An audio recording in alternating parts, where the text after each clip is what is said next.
Okay, so hi everyone. So my name's Emily Harmon, like she said, and today we're going to talk about the psychology of spending, and we're going to try to give some definition and maybe a little more of an idea behind why we make the decisions we do and own finances. Oh, Emily, I'm so excited about this topic, and I know a lot of you are as well. We've been hearing from several people over the last few weeks that this is a topic that's very important to them in understanding why do I spend money the way I spend it, right? So, and I hope some people have some light bulb moments. This topic is super important because it just helps bring everything together. So I hope people have some light bulb moments and we get to talk and have some good conversation today. Yes, and please know that Liz is manning the chat.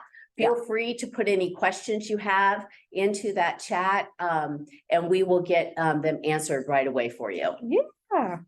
So I'm going to start us out today by talking a little bit about myself. So Emily Harmon, I am a family finance educator. So I talk a lot about healthy living, healthy aging, and wouldn't you know it, money's involved in that too. Because as we all know, money makes the world go round, right? But I'm also a lot more than that too. So I am also a daughter. I am a sister to 3 siblings, and I have all these little pictures on the screen. So in the top left-hand corner, you see my sisters and I. I am an educator and extension educator, like I said.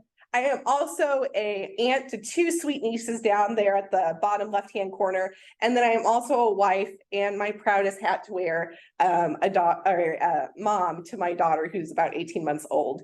So why am I taking the time to mention this is because those are all part of my identity. And by golly molly, that's where I spend my money too. Exactly. So it's important to say those things because those reflect my values, my personality, all the things. It's all intertwined. And that is part of why we spend our money, right? For me, I'm a grandma. So it's my grandkids that I love to spend money on. And so it's understanding that as well. Yeah. Thank you for sharing that, Emily.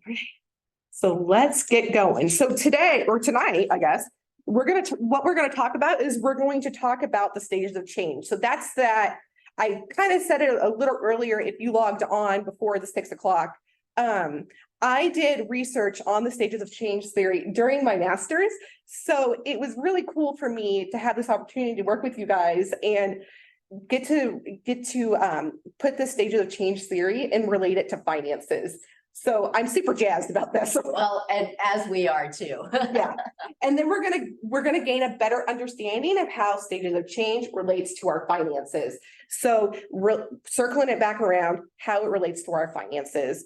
And then we're going to talk about our money personalities because you've probably have all seen the multitude of personality assessments out there online.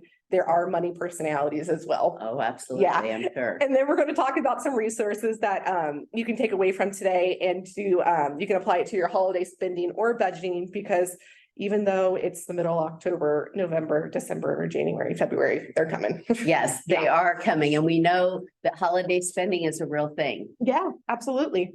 So the first question that I want to ask you all is, how do you start change? So that may be a real deep dive of a question, but how do you start change? What makes a person want to change? And like we said, we have someone manning the chat right now. So if people want to put in their responses of how you start change, we can talk about it. Well, I will just say, Emily, one thing that I think about when I think about starting a change, it could be an emergency. It could be an unexpected expense that could start a change. Yeah. Liz, you seeing any comments? I have one, frustration. Frustration, an emotional response. Absolutely. Absolutely. Absolutely. That's a good one. I love that.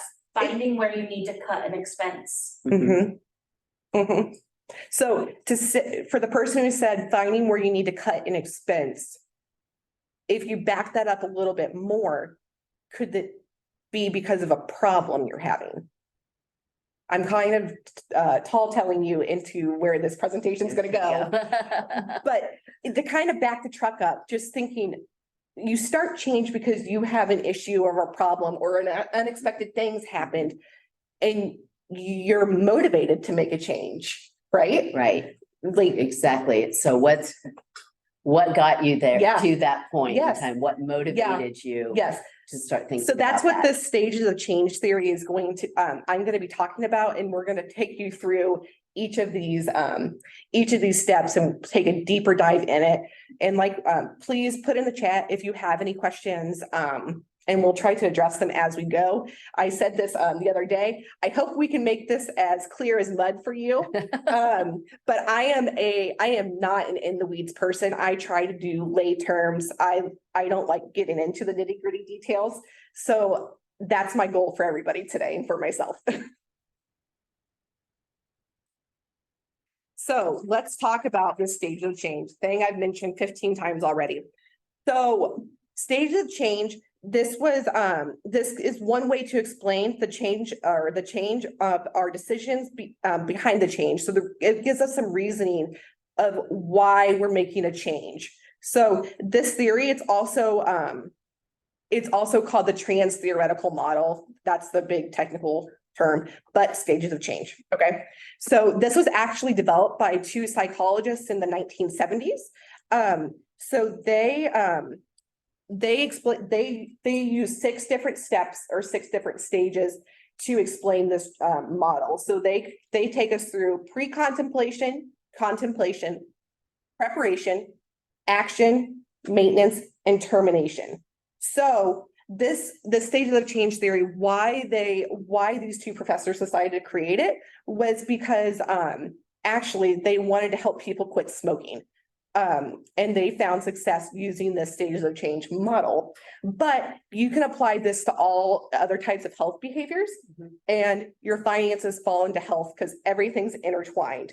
So, well, that we're all about financial health here. right. So, let's go ahead and talk about each of these stages of change, and I'm going to continue to relate it back to the finance part of it. So this is for my friends who are like, why am I here? What is the stage of change and how are we going to talk about it with finance?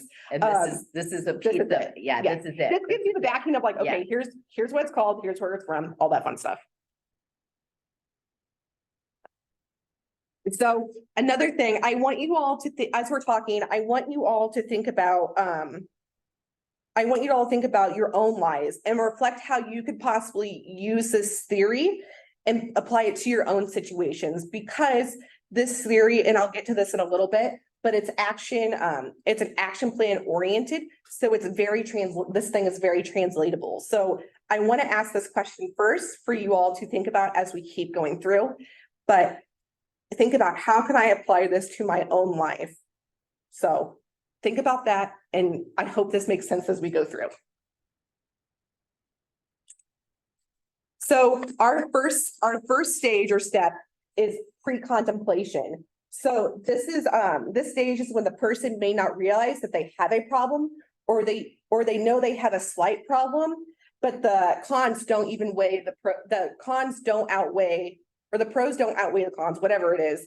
And it doesn't really bother them. They kind of know they have a problem, or they may be unaware of it, but they're like, it's fine. So I put on here, ignorance is bliss, because that's literally a quote in the research I found multiple times. Oh my gosh. It's okay, it's fine. Don't worry about it, right? I kind of feel like, Emily, this is where we live all the time. Yeah. This is an Yeah. area where no matter what it is, Mhm. we don't know we have a problem. Yeah. Right. And so we're living in this ignorance is bliss Yeah.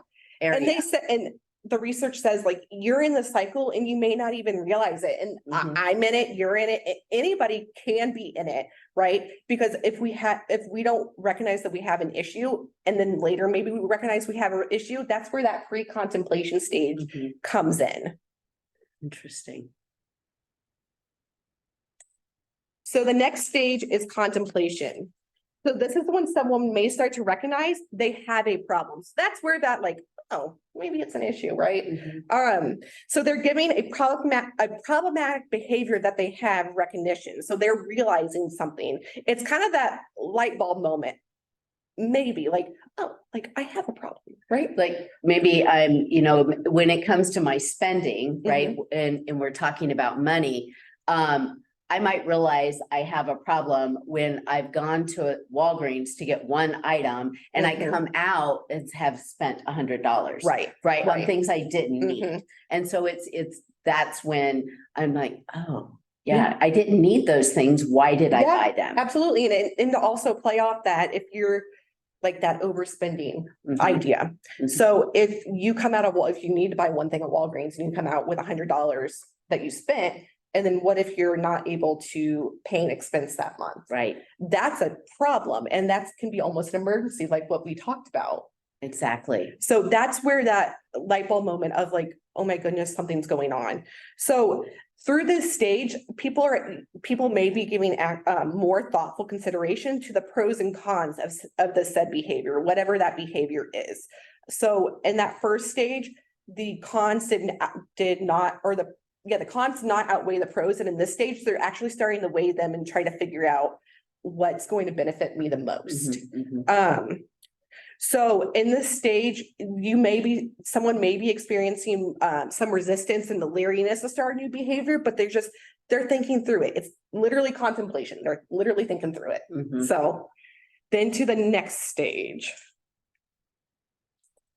Oh, and then one thing that I would like to mention is through the research, they have suggested timelines of how people get through the stages of change. Mhm. And they say the next 6 months, it's 6 months is always like the recurring time, but it's totally individualistic. So it's really up to the person. That's just like, Mhm. that's through the research. That's the broad timeline they found. But it's totally up to you or whatever the situation is. So there could be a gap between contemplation and preparation. Yes, absolutely. Maybe it could be a year, or maybe it could be a couple of weeks. It just kind of depends. And someone mentioned an emotional response, like out of frustration. Mhm. So, or if an unexpected emergency. So like if someone's being triggered by an emotional response, maybe they're going to get through these stages of change quicker Uh-huh. because they're fueled by an emotion. Right, right.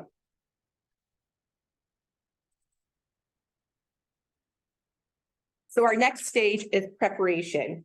So this stage is exactly how it sounds. So in this stage, people have decided they are ready to take the action within the next 30 days, give or take. Like I said, there's times associated with these, but it's very individualistic. So they're feeling good about wanting to make a change, and they may even start to take baby steps towards that change. So like, for example, if someone's seeing that they're in the red or they're not able to make their rent or some type of expense, they may want to solve that by budgeting and seeing where their money goes. So in this preparation stage, they could be going online, looking at their finances and seeing where they're spending their money on, and researching, like, if I want to do a budget, like what's going to be the best budgeting app or budgeting method. Mhm. That's that preparation stage. They're literally preparing for the change. So for those of you who have joined our webinars in the past, this is when we're talking about setting up a spending plan. When you're trying to figure out what are my needs, wants, and savings Mhm. buckets.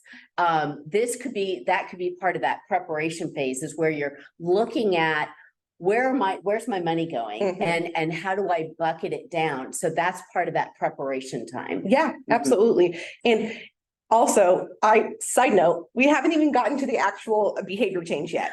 So there are 6 steps, and I'll get more into that in a little bit, but the actual behavior change hasn't even started yet. You're contemplating it and you're preparing for it. And I forgot to mention the pre-contemplation stage, all these little steps, and you haven't even gotten to the actual behavior change. So it's really just preparing and thinking about it, because for some people, it can be a huge change. Yes, absolutely. Yeah. And it takes time. Mhm. There is a cycle to this, as we're seeing here. Yeah. But I love that we've gone through three pieces of the cycle, and we haven't even started to change. I know. behavior. When I was writing that, I was like, side note, like, we haven't even gotten there yet. Because it's interesting to look at this, Mhm. right?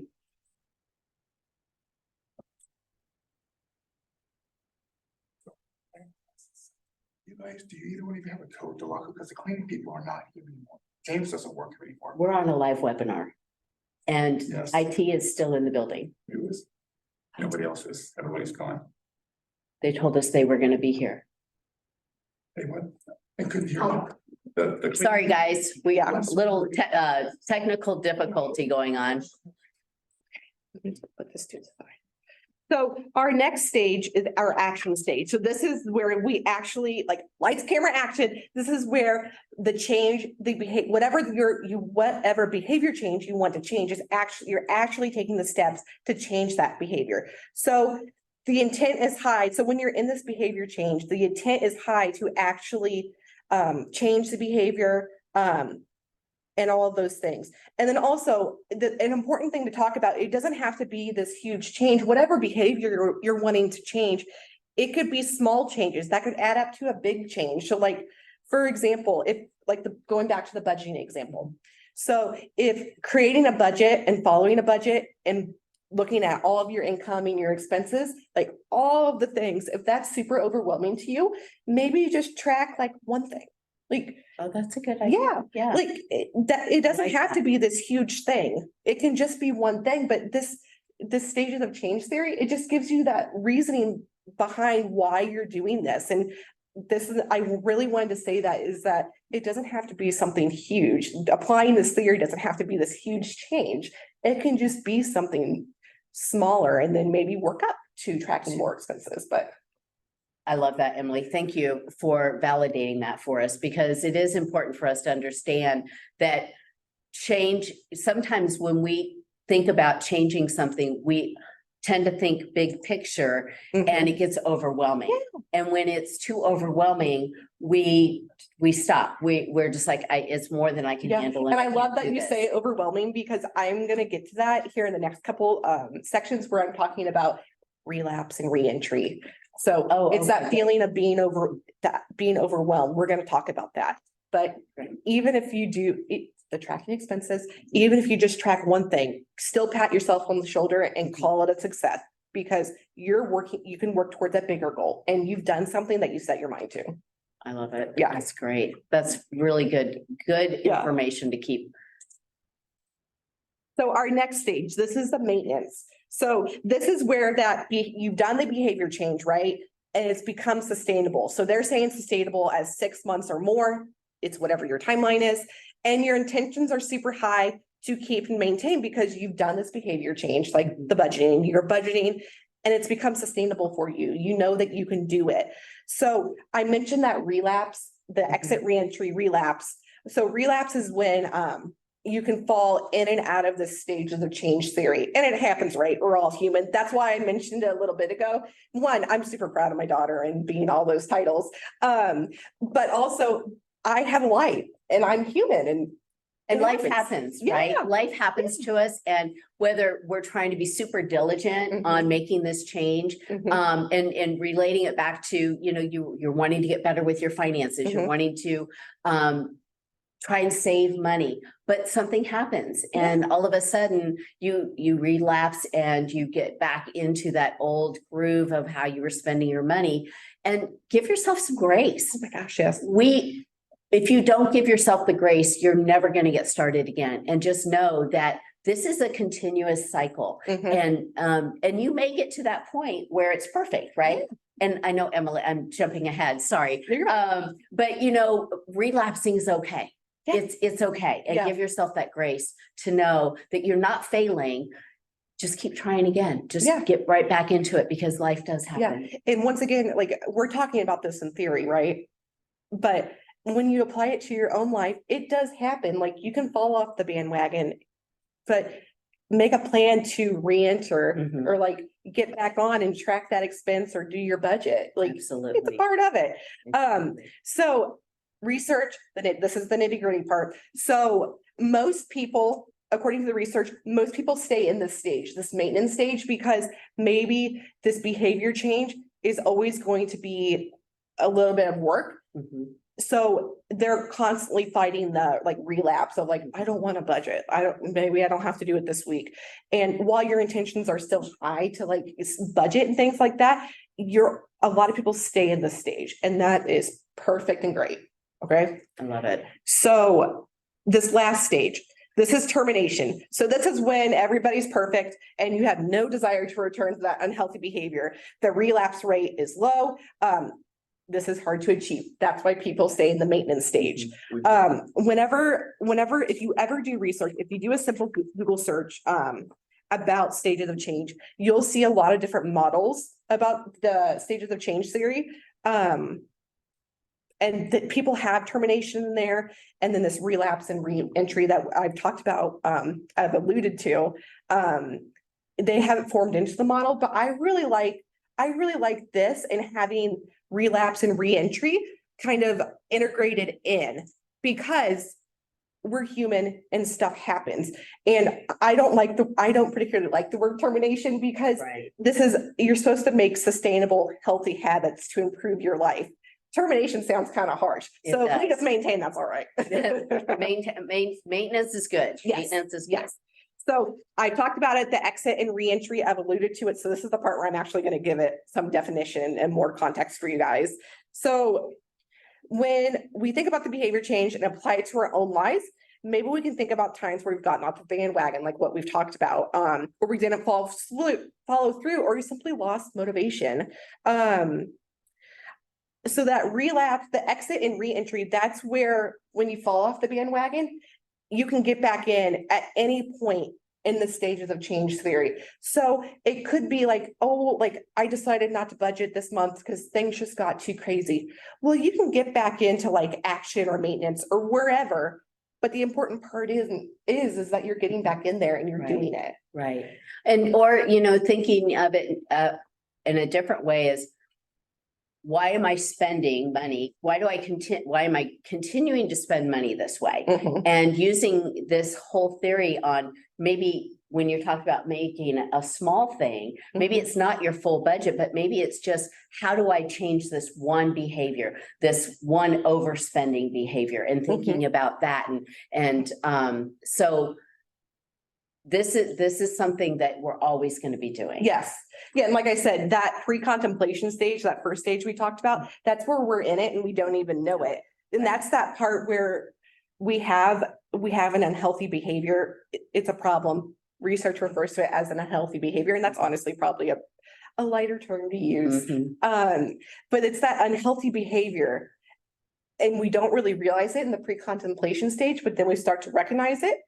And then we start making plans to make it a healthy behavior, and then so on and so on.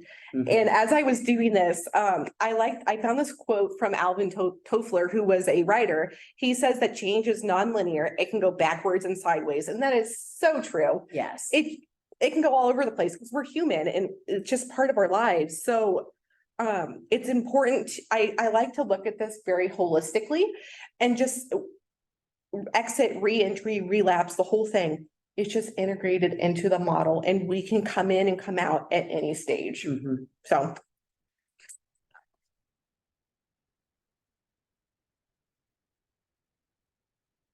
So now we're going to talk about why this behavior style could be preferred. So why am I taking the time to talk to you guys about this?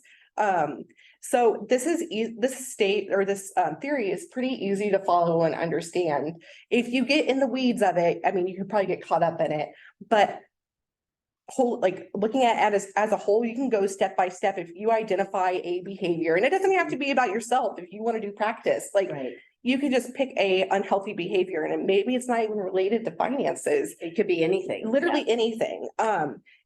And you can kind of work it through to see how you can create that action plan, Mhm. because this is action plan oriented. It takes you through how you want to address the problem, maintain it, and all of those things. I think it's a great plan, and it's a great way for us to think about how we change our behaviors, and identifying behaviors that we want to improve upon. Yeah, and this theory, this idea gives you the space to do that. And like I said, it's hard when you have to look within yourself or look at your own situation and identify your own unhealthy behavior. I know I don't like doing that. That's why I say maybe choose an example of something like overspending Mhm. as an example, if that's not your thing, but you can easily go through the stages of change and try to create an action plan as practice, and then maybe think about how you can apply it to your own life. Absolutely. So think another great. big point that I love about this is that this is one of the only theories that recognizes relapse, and it actually normalizes it. It includes it in the theory. It's not just something that's outside and like, oh, people relapse, here's the percentage of people that relapse. It actually integrates it in there and accounts for it. Because once again, we've said it 10,000 times, we're human and life happens. That's right, exactly. And so, once again, this theory, it's linear, so it recognizes the exit and re-entry. So very similar to relapse. It integrates a plan or a system for you if you do get off, if you get off, how you can get back in. Makes it easy. Yeah, right. Mhm. And then what this whole theory, the end goal is not termination, but sustainable, healthy habits. So building this gives you a framework and the opportunity and the space to allow you to build those healthy habits so you can improve your overall well-being and your financial well-being, because it's all comes together. Yes, it does. Yeah. Yes, it does. So then this is an example. This is just an example of the overspending, like I mentioned a little bit ago, how it walks you through the unhealthy behavior of overspending and how you can apply it to the pre-concept, all the stages of change theory. So This will be really great for our viewers to have, you know, when we email, because this is something that they can really dive Yes. into. Yeah, and that's a big reason I chose this was because it gives you the names of the stages. And then it gives you a general description of like what the stage is, what I've just talked about for the last 20 some minutes. And then it gives you the relevance to the overspending habit. So this will be a really good Yeah. resource for all of you to Yes. have. And you said you're attaching the PowerPoint, right? Yes, Yeah. yes. So this will be in there for all of you guys to see, and you can refer to it as well. So looking at overspending, I'm going to go through each of these and the relevance, just as an example, okay?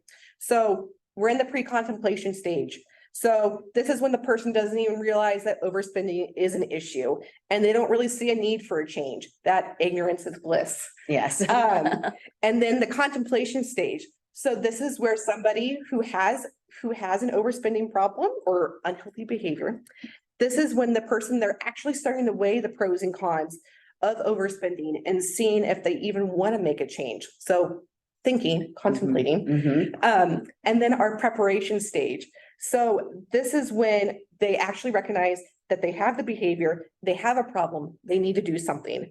So they start creating a plan and thinking about what they need to do. So preparation.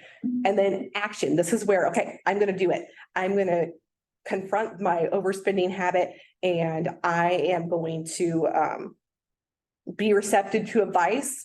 And I'm going to gain the confidence to maintain whatever you're using to break that habit. That's that action stage. So then the maintenance stage. So this is where you're conquering that habit. You've maintained a habit to curb your overspending, and you have the confidence to do so. So you like have a positive outlook on the future, and you're thinking about ways of how can I combat relapse. So like, for example, with the overspending, if you know that you're a big like Amazon Prime deal days, whatever it's called, maybe you delete your app for that week, whatever it is, like you're thinking of ways to combat that. And that's that maintenance stage. And then I mentioned termination as the last stage, and that's where everything's just fine and dandy, everything's perfect, you're not going to relapse. But like I said, a lot of people stay in that maintenance stage. So I'm thinking about, in that maintenance stage, a lot of you have heard Liz and I talk in the past about ways to help you through that. And you mentioned Amazon Prime, just getting rid of it. And, I've talked about deleting your credit cards from your online shopping apps, because when we're couch potato shopping and all we have to do is click, click, click and spend our money, it makes it really easy. But if we take those things off, take our credit cards off of our shopping apps, and we have to get up off the couch and get into our wallets, we may be less likely to spend that money because we may not want to get up off the couch right now. And by the time we do get up off the couch, we may have forgotten about whatever it was that we thought we wanted, and it's sitting in our shopping cart. Also, to bring it back to the stages of change, that's your plan to help with relapse, Yes, right? Exactly. Yes, that helps you with your relapse. See, I'm wrapping it back around. That's right. And it's your action too. Think about this. all of you, I would guess, are in some form of action because you are here tonight. Yeah.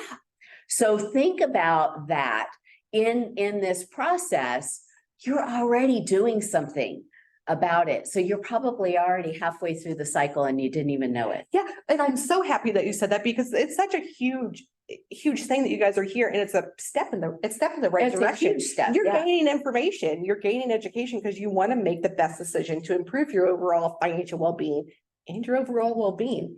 So thank you for being here. Like Absolutely. I cannot say that Congratulate enough. yourselves. Yeah, Pat yourselves on the back because you have made that initial step. absolutely, absolutely. That's good. So now back to the question that I asked y'all a little earlier. Now, if anybody is comfortable sharing and we see the chat, did anybody think of how they could apply this to their own lives? I will give the example of, we were just talking about coffee before we came in. Going and buying specialty coffee, that is something I love. And it can be a problem for me. So I recognized it was a problem. I decided I needed to buy my own coffee machine for home. And this is very simplistic, okay? I need to buy my own coffee machine for home. And I decided that was the way that I was going to help curb my spending on buying the not so occasional, more frequently specialty coffee. Okay. And it's worked for me. Like I've maintained it. I will say, maybe I can confess to you all here, not my husband. I did go buy a specialty coffee this morning because I didn't want to take the time to make a coffee. But that could be seen as like relapsing, right? But maybe. No. Maybe I'm treating myself, but I'll get back on the bandwagon and Yeah. it'll be fine. And this, thinking through the stages of change theory, it's something very simplistic, okay? But I'm thinking through, like, I had a real financial issue. It was kind of minimal, but it was real to me because I want to allocate my money better, allocate my resources better. And then thinking through that stages of change of how I Get in here. Hello? I smell. Hello? It's Melinda. Melinda, did you have a question for us?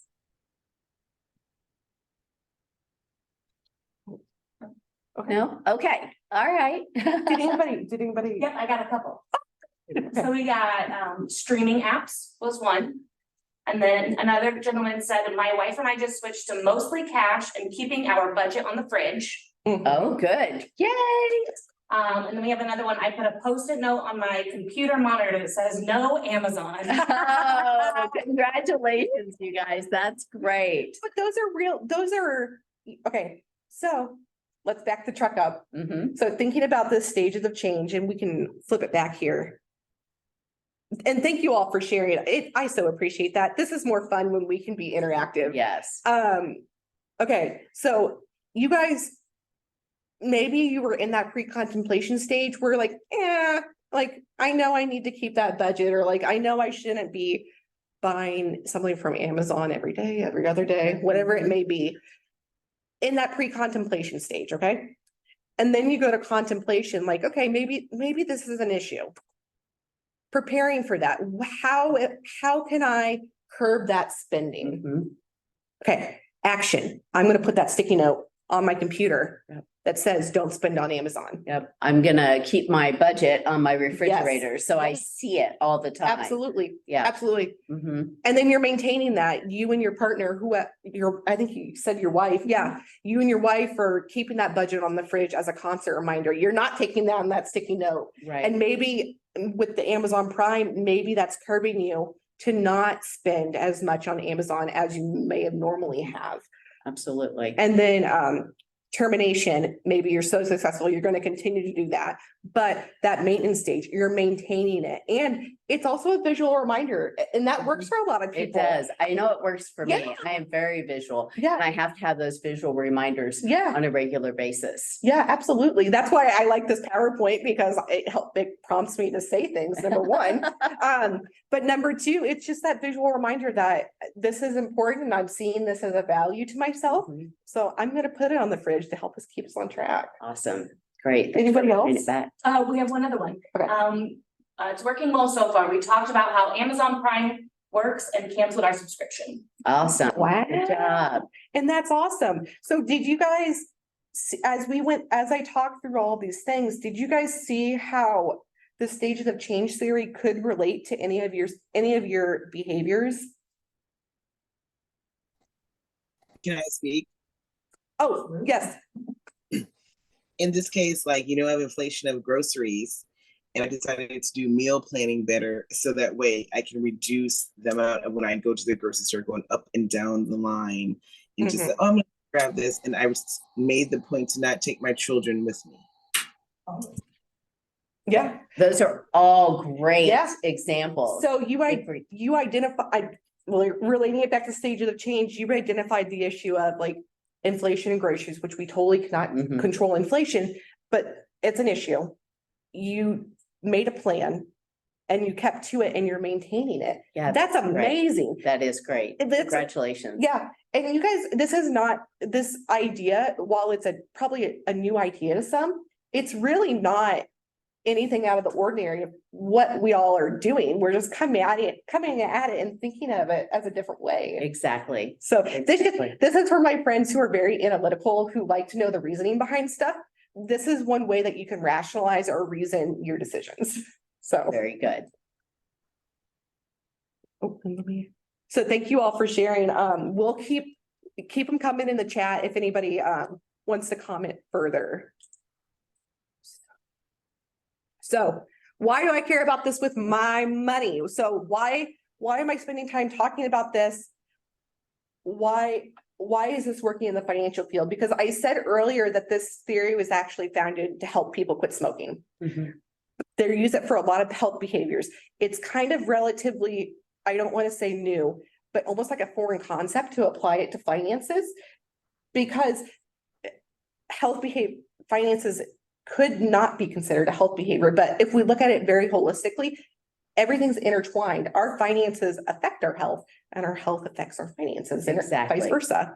Exactly. So, this stages of change theory has been used in consumer credit counseling, and they've used this model successfully. So financial counseling experts have actually used this model more directly, Mhm. and they have found that it's a better way to communicate with their clients and it's action plan oriented.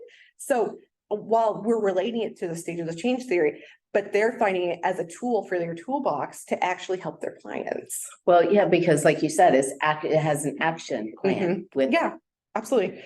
And then you can apply this concept to your own financial lives, just like everybody was doing about the Amazon Prime, putting your budget on the fridge. You're identifying your problem, you're creating a plan, you're thinking about it, you're doing the plan, you're doing all of the things. Yes. And then that better allocation of resources. So if somebody canceled their Prime membership or is putting their budget on the fridge, or if they're stopping their overspending, maybe you can put that money somewhere else. Exactly. Yeah. Towards a savings, Yeah. or maybe you want to save for something specific, or maybe it's debt repayment. Yeah. Maybe you've been trying to figure out a way to pay Mhm. off some high interest debt. Mhm. And that's a way to start thinking about ways to cut back on other things so that you can meet Yeah. this goal.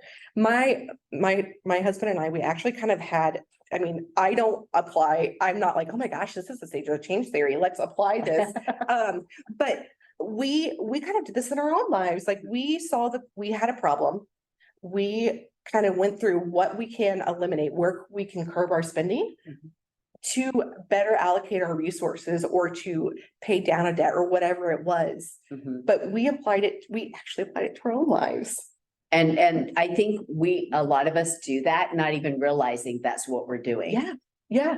It's so cool. It Mhm. kind of wraps it all around. And I hope people are having the light bulb moment, like, yeah, I can do this. And it gives some reasoning to it. Yeah, it really does. So like it can help give you that reasoning to your personal and financial decisions. And then it can also help you with communication also about financial and personal issues. So when you're sharing your finances with a partner, parent, whoever it is, it can help with that communication piece to where if you have an issue, you can use stages of change and kind of talk through how you want to address it.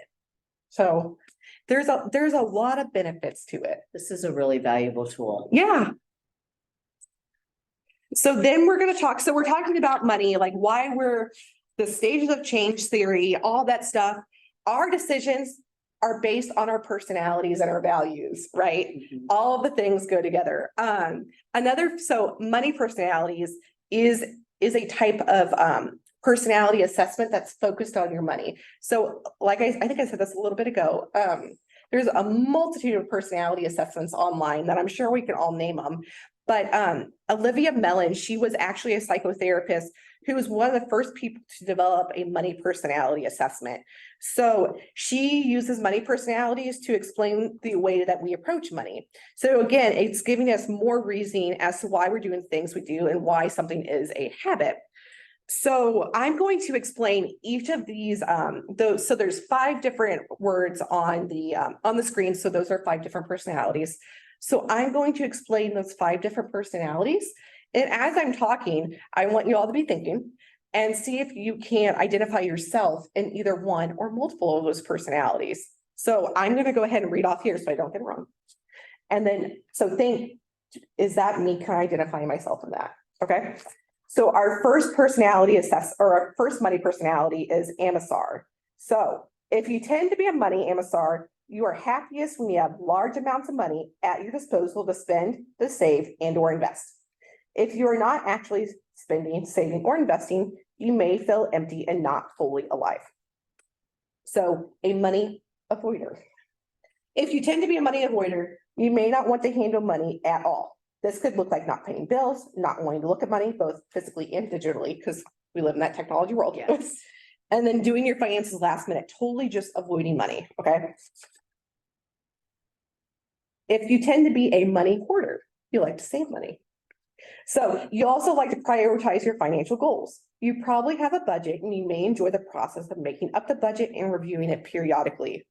You most likely have a hard time spending money on yourself or your loved ones for luxury items or even practical gifts. If you are a money monk, that's when the idea of money is dirty, that it's bad, that you have too much of it, it will corrupt you. In general, you believe that money is the root of all evil. And then if you're a money spender, I'm gonna guess we probably know what that is. You're using your money to buy yourself goods and services for your immediate pleasure. You probably get satisfaction from spending money on gifts for others. You have a hard time saving money. So now I want to throw it back to everybody. As I explain those things, did anybody say, I sound like an avoider or like a monk? Did anybody identify themselves in any of those personalities? And I would also like to mention that it's very common to not just say one, you can be multiple I was personalities. gonna say I have multiple personalities.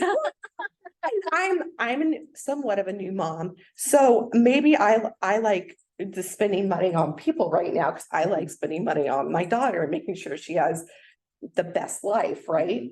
So thinking about those things, and then also what I just told you guys, that is the extreme of those personalities. So that's why I like to say, you could maybe identify yourself in multiple of these, because maybe you're not the total extreme, and if you are, that's great. But some people don't live like that, and they kind of live in that in between. Yes, I would agree. No? Okay. Well, I know that's a kind of a hard concept to wrap your mind around, but if you ever, like I have the reference for where I got that, you can look on there and you can see if there is a free assessment for you. You may have to create a free account, but there are money personality assessments online that you totally have access to. I would just make sure that you don't have to pay for it. And you can kind of explore where your money personalities are, and then you can tie it back into your money decisions and all of those things. So I talked about the holidays. It's October. So it's that idea of the more you know, the better you do, right? Mhm. So so with the holidays coming up, we have spending happening more likely than other months. Mhm. So we have some tips for you, and these are from a blog post that a former extension educator did, but they're totally applicable to today. So our first tip is making a budget within a budget. So if you go back and look at your expenses from last year, from around the holiday time when you started shopping for the holidays, look to see how much you spent in the last year and then kind of try to create a plan to stay within or around that. And then maybe for next year, if you want that to be a goal, like I want to save for the holidays, maybe see how much you spent this year and then save up for that. And that's a perfect time to start your Christmas club account, putting in a plug for Christmas clubs. Liz and I have been talking about them quite a bit over the year, throughout the year. But now is a great time, and looking at last year, what you spent last year can help you determine how much you want to start payroll deducting into that Christmas club account every payday, so that you have that money available to you next year when the holidays come. And remember, those expenses are more than just buying presents. There's, you know, all the holiday food, there might be holiday travel. And like the potlucks at work. Potlucks at Yeah. work, you know, so there's all kinds of things that happen throughout the holidays that require a little extra from us monetarily. So helping, just thinking about all of those things when you're looking at your budget within a budget. Yeah. So that idea of maybe if you don't see it, you won't use it. Mhm. So paying with cash instead of a credit card. So I know this may sound super simple to some, but it's very powerful. Like we were just talking to somebody, I think just today, how they carry cash, so they're not tempted to use their credit card. This is a powerful thing to use in general, but also during the holidays. So if you know you spent $100 on gifts last year, maybe only take $100 out and stick to that. Right, exactly. I Yeah. have a great tip here. Okay. Right. Marcia says, analyzing your previous year's expenses is also an eye opener about where your money goes. Most of us are shocked when we see what we spend eating out or on frivolous expenditures. Okay, Marcia. And she's Yes, great thank tip you. to learn in here. So Yeah, well, good. we're gonna save these tips. She's very smart. Okay, So thank you for those, Marcia. Thank you for sharing. So you're talking about, it's also going back to the stage of change here.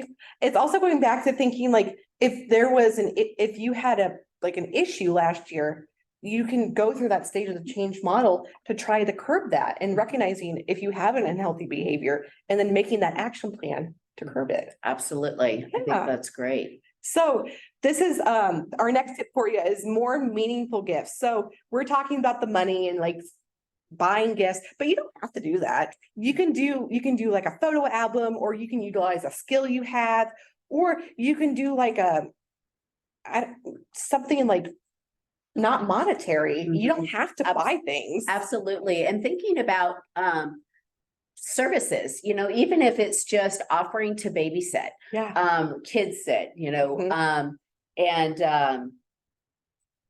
this is a time of year when young families, you know, parents want to get out, maybe it's to do some Christmas shopping, or it's just a night to themselves. And it's okay to offer your gift now instead of waiting for the holiday, waiting for Christmas. Yeah. So thinking outside to the things that you have talents that don't require a lot of money or any money that you could offer to your family and friends in lieu of spending a lot of money. Yeah, and also on the flip of that, if you have a skill or a talent that you can monetize, like for example, my sister is actually crocheting a blanket for my daughter. Okay. Oh, nice. She's doing that as a What a gift to me. special gift. Yeah, Yeah. yeah, number one, what a special gift. She's making that Yes. for her niece. But number two, she could totally make money on that and make blankets for other people. So looking for a side hustle for some Yeah. extra cash for the holidays, Mhm. use your talents. Yeah, Yeah, think about that. Great idea. yeah. Great idea. And then, so what other, you said there was some other ones that people were putting in the chat. Here's another one. Flights for the holidays, sign up for memberships. They are free and buy points. Buying points and spending them on flights to see family during the holidays is less expensive than the flight prices you see at face value. That is a great tip. Yeah. That is one I didn't know about. Yeah, Thank you I for didn't, that. I'm That's not a huge flyer, so I would have known that. Marcia earlier gave us some good ones. She said, see an emergency fund or savings as a bill and always pay it on time. Marcia, you're coming on to Yeah, a you're coming to webinar talk. one of these days, girl. I love that. That's great. And then she said to take it a step further, build your savings or emergency fund to the point that you can borrow from yourself and repay yourself with interest. It saves you in paying interest to someone else. Yeah, absolutely. Absolutely. So I like how you said taking out of that emergency fund, because what's it there for? Right. In a case of emergency, you use it, but also you can use it for fun too, or to buy your gifts for the holidays, whatever it Exactly. is, you have that fun there, and then making it a habit to pay yourself and actually keep up on putting money in that. And you mentioned, automatic deductions out of your paycheck or whatever it is to get it put into your savings. Utilize that. Utilize the resources, like the credit union has them, or other banks or credit unions have them. Utilize it. Exactly. Utilize those resources, utilize your online banking to help you manage your money as well. Setting up alerts so that, number one thing that we hear a lot from people is, overdrafting their checking account. You can set up alerts in your digital banking platforms to get a text if your, account goes below a certain dollar amount that you've determined what that is, whether is it $100, is it $50, so that before you swipe that debit card that you're low on funds. So you want to be very, very mindful of the resources you have to help you with your spending. Better allocation of resources. Absolutely. Yeah. So, and I also want to say, we talked about like how we're human, things happen, life happens. And that's gonna happen. That's gonna happen even when you have that emergency savings. Number one, you have it there so you can pull from it in emergency. But as you're contributing to it, your life is gonna happen where you're going, maybe not contributing to it that week or 2 weeks or month, whatever it is. You can stop it for that month or whatever it is. Right. But that idea of relapsing and then making a plan to re-enter. Exactly. So relating it back to the stages of change. Exactly. Is there anything else in there? Ryan says experiences are great. Most people don't need more tchotchkes, but a dinner date is a pro move. That is so Oh, me. Ryan, great. Yeah, that is so me. That is really good. So I lightly talked about tracking your expenses. So this is a great tool. It can, first of all, you can identify a behavior that maybe you didn't even know about yourself, but it also makes you more aware of your finances. And for my friends who like mindfulness, tracking your expenses has shown to be a form of mindfulness because you're bringing things to the forefront of your mind. And you're being in that moment, you're concentrating on tracking your expenses, being aware of what your spending is like. So there's multiple ways to do that, right? So there's so many phone apps like Mint, you need every dollar or you need every buck, every dollar. You can do just a simple list, anything like that. My recommendation for you guys, if you're looking at phone apps, is to just look to see who sponsors it, seeing if the practices work best for you and seeing if there's any way that you can edit it and personalize it to yourself.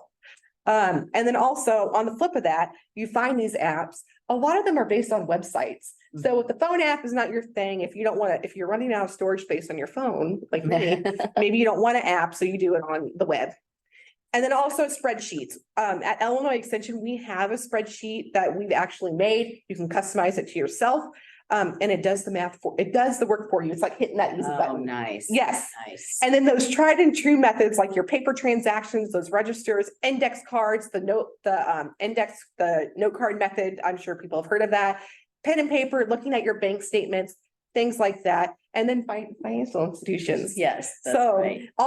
some of those financial institutions like the credit union could have those tracking your expenses, some type of method put into their website or their app, or it can do it for you. It can just throw your expenses in there. Yes, and that's something that if you're a member of our credit union, you can do that with your expenses. You can download them into an Excel spreadsheet. Oh, and that's cool too. Yeah. So, and manage them that way. Or you can also do it from your digital banking app. So whatever works for you, you just have to find something that works for you. And there's a lot of different ways to do that. And I mentioned creating those healthy, sustainable habits. So just because it works for one person doesn't necessarily mean it's going to work for you, because maybe you have different money personalities, you have different values, and different things work for you. So putting your budget on the fridge and maybe tracking that as you go through. that could work for you, but maybe it's not going to work for me because I like things digitally. Exactly. So Yep. make it work for you. Create those healthy, sustainable habits for yourself. And so then I'm going to throw it back to you to talk Well, about. We're talking about resources Yeah. and on the U of I Credit Union financial wellness page. You can check out the free resources we have. One is a financial wellness assessment. If you're not sure what your issue is or what's going on or where to even get started, take this 5-minute financial wellness assessment and it will lead you to articles and calculators that are specific to your needs based on the way you answered those questions in that assessment. And it's all free to you. So take advantage of that and go out and take that assessment to get those great free resources. We have a few articles that are embedded on our website, but there's a wealth of information through that financial wellness assessment online. So Yeah. take advantage of those. Absolutely. And I went on your guys' website and I just snipped or copy and paste whatever it is. Exactly. This is exactly how it looks on your website. Yes. So this is maybe take a mental picture of this or look at your PowerPoint whenever you get it Yes. and look at the credit union's website and just explore and Yeah. look around. You don't have to make a commitment to anything. No, Just no. educate yourself. And that's what it's all about. And nobody gets any of that information. When you take that financial wellness assessment, you are the only one that sees that information. Nobody else sees it. So it's completely confidential and it's just for you. Absolutely. So then I'm going to talk a little bit about community resources because sometimes it's hard to make ends meet. Mhm. Sometimes we are in the red. That's where that part that life happens, right? Right, exactly. So 211, that is locally here in Champaign. It's funded by United Way, Mhm. but that is a resource that anybody can call or text. The texting part's kind of new, but call or text and you actually talk to a real person. And if you say, I'm having trouble getting food tonight, or if I'm having trouble getting food this week, they'll point you to a food pantry closest to you, or they will help you get groceries. They will connect you to something that will absolutely help you. It's a wonderful resource. Yeah, and what I really like about it is that they're actually based out of Bloomington. So it's local. They know our local resources. It's not somebody in a different state. And you're talking to a real person, which is nice. Yes. And then Cunningham Township. So that's for my Urbana residents. So they have a variety of resources, assistant programs that you can get, that you have access to if you live in Urbana. But for our people who do not, this could also just be a good starting point for you to contact them and say, hey, I saw your contact information, or I saw what you do. I live in Champaign. What can I do? Mhm. And then food pantries and banks, or food banks and pantries, I'm sorry. Illinois Extension has this Eat, Move, Save website. It's an interactive website where if you scroll to the very bottom, if you click that link, scroll to the very bottom, it will show you, you can type in your zip code or your town, and it will show you all the food banks, the food pantries, senior resources, school and meal locations for free, all of those resources right there. And then for my friends who are like, maybe I don't see like that, I know of a food pantry, but it's not on this website. You can add it on there. You can request to add it and it'll get added. But that's just another resource for everybody Awesome. just to know what's out there. And I say this almost every time I present. We all live in the Champaign-Urbana community. This is the hub. And we're so blessed to live here because there's so many resources and people are so willing to help people. And that's why I said, like, if you don't live in Urbana, but you want to contact, or if you don't live in the Urbana Township, but you want to contact Cunningham Township to see if you need help, they're going to get you to the right direction. People want to help people, like being a good neighbor, right? Yes, exactly. And then, so another resource for you. So we have at Illinois Extension locally, we have our finances page. And this has just a multitude of resources and things for you to look at, read, educate.